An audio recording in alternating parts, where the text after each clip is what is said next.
Hello and welcome to the National Stadium for the Esther Maynard zone of the Barbados Secondary Schools Athletics Championships 2020. We have defending champions Horizon College in the boys and defending champions in the girls Christchurch Foundation competing in this zone, and it promises to be action-packed. Mr. Andrew Braffett, the Assistant Meet Director for BSAP. Hello sir, how are you doing? Good afternoon. I'm a little tired but doing good. Okay. BSAP 2020 off and running. Just talk to us a little bit about the event. It's going good today. Yesterday we had a few challenges with the setup, and that principally was because of the knapsack being held the day before.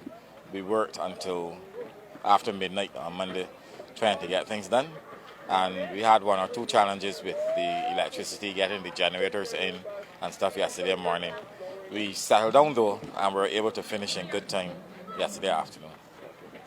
In terms of security, any issues, any concerns? We've made a major effort to improve our security. I think it's been going reasonably good so far. We had one or two little queries and we ironed them out this morning.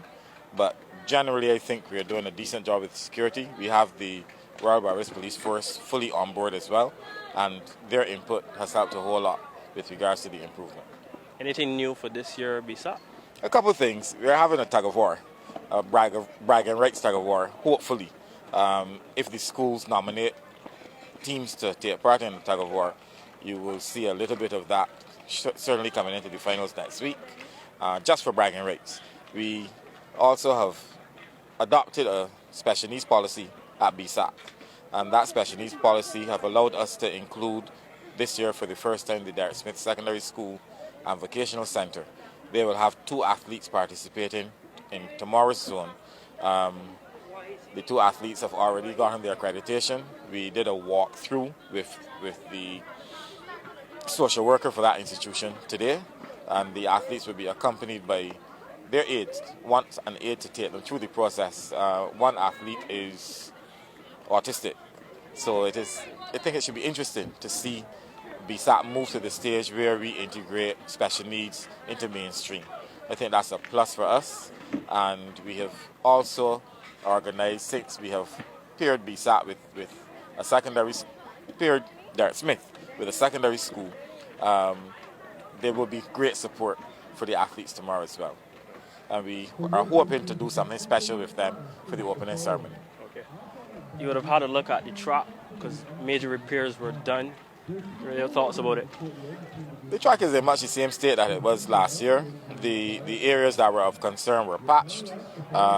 So it's a little easier for the athlete, but it is an aging track. That's the bottom line.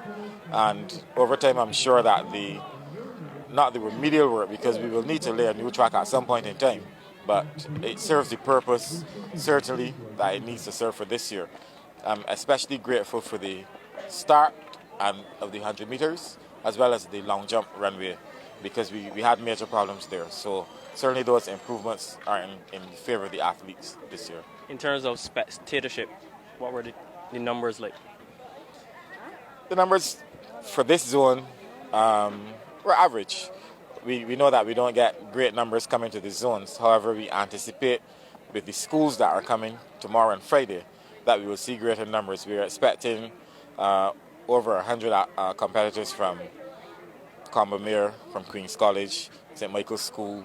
Those schools have shown a greater interest, and the list that they've submitted so far tells us that we will have an improved atmosphere tomorrow. And what about the general public? What have ticket sales been like? The ticket sales are going great. Some of the box offices have sold out already, so we do expect the stadium to be packed next week for sure. Well, thank you so much, Mr. Braffett, and all the best going forward. Thank you, man. No problem.